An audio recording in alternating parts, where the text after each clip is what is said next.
नमस्कार, मी सदानंद खिल्लारे. आपण पाहत आहात द बहुजन आवाज. आपण माझ्या पाठीमागे पाहत आहात क्रांतीज्योती सावित्रीबाई फुले जयंती उत्सव येथे साजरा होत आहे. संपूर्ण महाराष्ट्रासह भारतभर क्रांतीज्योती सावित्रीबाई फुले जयंती साजरी होत आहे. माझ्यासोबत काही महिला आणि काही पुरुष इथे दिसत आहात. तर आपण यांना आजच्या कार्यक्रमाविषयीची थोडक्यात रूपरेषा आणि कार्यक्रमाचं काय स्वरूप आहे याबद्दल विचारून घेऊया. सर, आपलं स्वागत आहे आमच्या चॅनलमध्ये. जय ज्योती जय सावित्री. सर, कार्यक्रमाचं नेमकं स्वरूप काय? कार्यक्रमाचं स्वरूप असं आहे, सामाजिक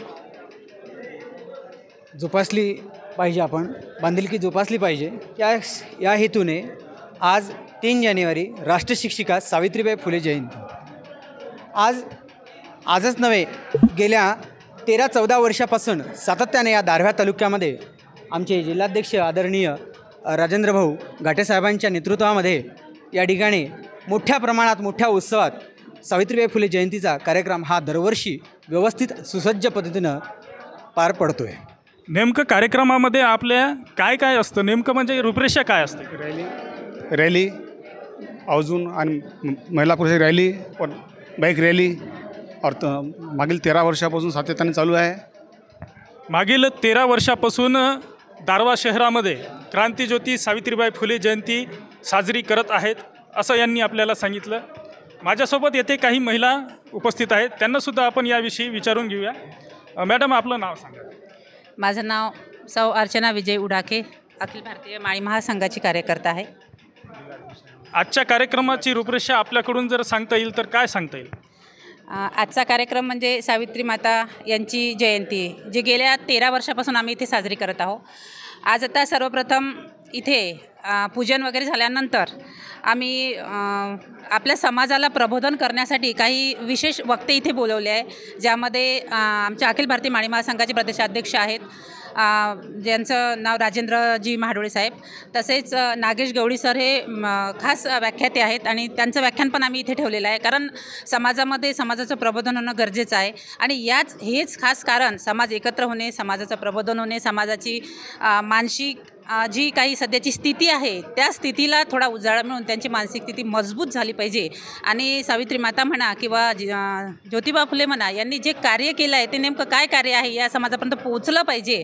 आणि विशेष करून स्त्रियांसाठी किती खस्ता खाल्ल्या, स्त्रियांसाठी त्यांनी काय केलं. आज मीच स्वतः जे इथे काही 2 शब्द बोलण्याची हिंमत ठेवत आहे, त्याला सर्वस्वी जे काही ज्यांचं योगदान आहे ते आहेत सावित्रीबाई फुले.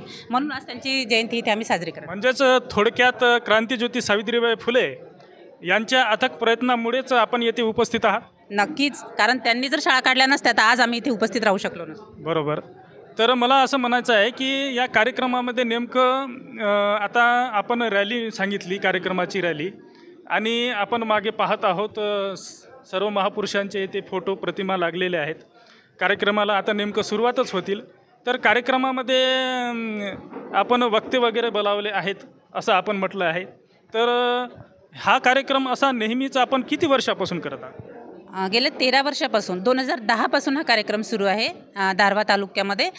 दारव्हा तालुक्यामध्ये फक्त दारव्हा या ठिकाणीच नाही, तर दारव्हा तालुक्यामधील जे काही खेडे आहेत, ज्या खेड्या विभागामध्ये हा समाज आहे, त्या सर्व खेड्या विभागामध्ये हे कार्यक्रम होत असतात सावित्रीबाई फुले जयंतीचे. मॅडम, आपलं नाव? सौ सुनीता विनोद शेंदूरकर, दारव्हा तालुका अध्यक्ष. तर इथे पूर्ण म्हणजे महिला आमच्या दारव्हा तालुक्यातल्या सर्व 23-24 गावं आहे. तर आम्ही प्रत्येक गावात जाऊन सर्व आमची टीम त्यांना प्रोत्साहित करतो आणि खूप जनजागृती झालेली आहे. आणि लहान मुलांचा, युवांचा खूप प्रतिसाद मिळत आहे आम्हाला. तर या ठिकाणी आपण पाहत आहात पुरुषापेक्षाही महिलांची संख्या इथे भरपूर आपल्याला दिसत आहेत. थोड्याच वेळात येथे कार्यक्रमाला सुरुवात होईल. जय ज्योती, जय सावित्री, जय ज्योती, जय सावित्री. सावित्रीबाई फुले यांच्या विचारांचा विजय हो, ज्योतिबा फुले यांच्या विचारांचा विजय हो.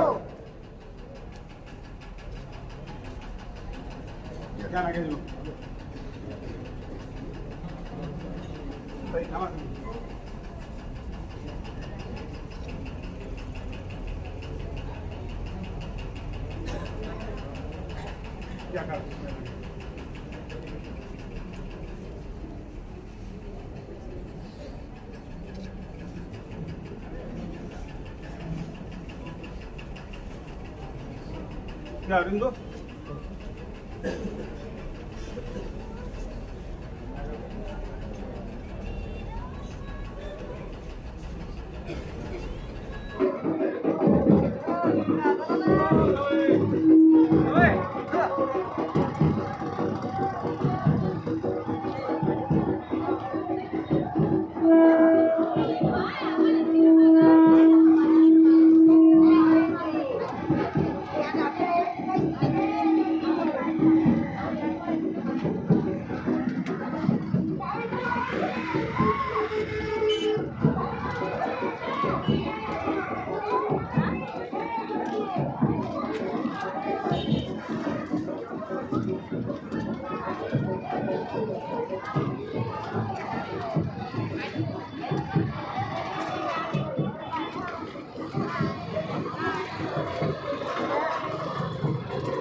घेतलं तुम्हाला घेतलं.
पहिली महिला म्हणजे सावित्रीबाई फुले यांनी शिक्षणाचा आदेश पहिला कदम उचलून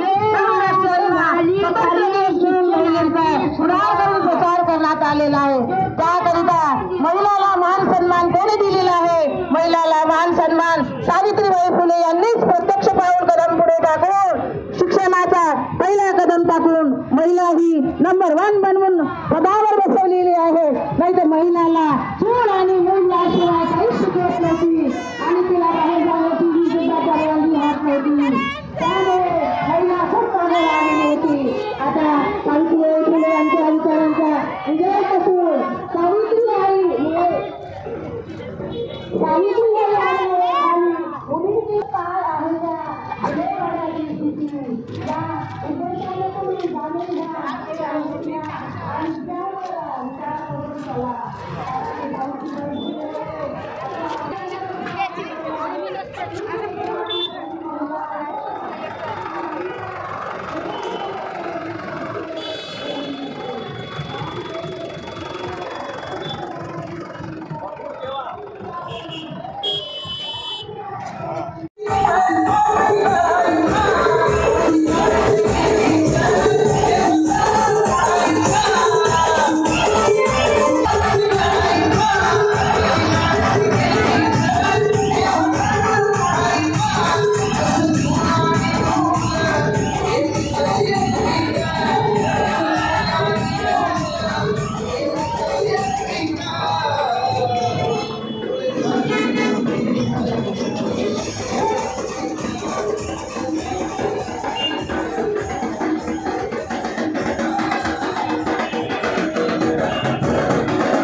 सावित्रीबाई आहे. सावित्रीबाई असून मी माझ्या विचारांचा तुम्हाला विचार मांडत आहे.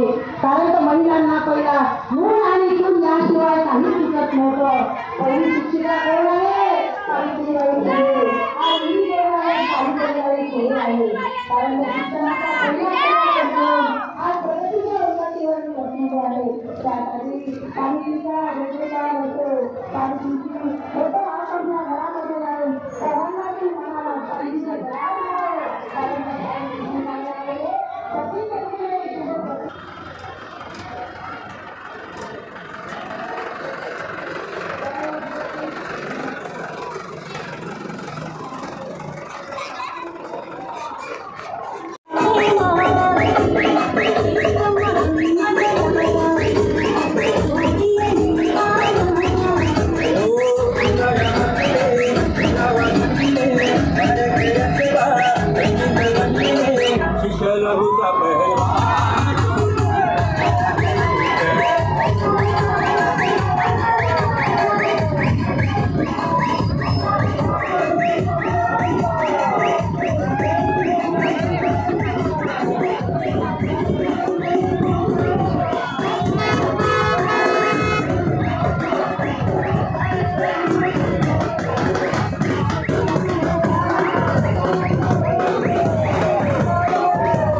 सावित्रीबाई नसते तर आमच्या स्त्रियांचा आणि मुलींचा काय विचार झाला असता हे कुणीच कोणाचा केला नाहीये.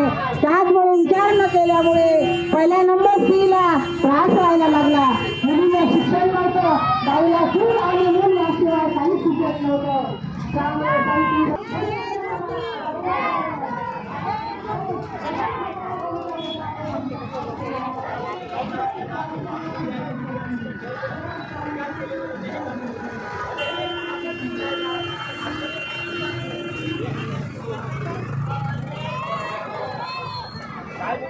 मागासलेली होती. आता सावित्री फुले बाई यांनी शिक्षणाचा प्रचार दिल्यामुळे आज मुलगी आघाडीवर आहे. पंतप्रधान इंदिरा गांधी महिला बनलेल्या आहेत. आज पुरुष प्रतिभांमध्ये सुद्धा महिलाच आहे. डॉक्टर दवाखान्यामध्ये सुद्धा डॉक्टरच आहे. इंजिनियर मध्ये सुद्धा इंजिनियर आहे बनलेली. कारण महिलांना किती मान मिळालेला आहे. महिला ही आघाडीवर आहे. जय ज्योती जय सावित्री, जय ज्योती जय सावित्री, जय क्रांती.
सावित्रीबाई फुले यांचा विचार असो.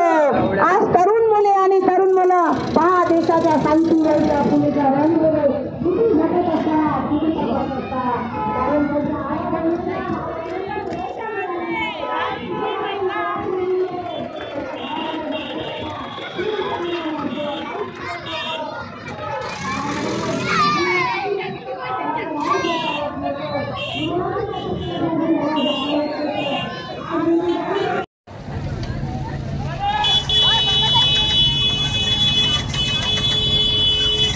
मित्रांनो, ही होती आजची क्रांतीज्योती सावित्रीबाई फुले जयंतीनिमित्त रॅली. तर पुन्हा भेटूया नवीन एका व्हिडिओमध्ये. तोपर्यंत आपणा सर्वांना नमस्कार, धन्यवाद.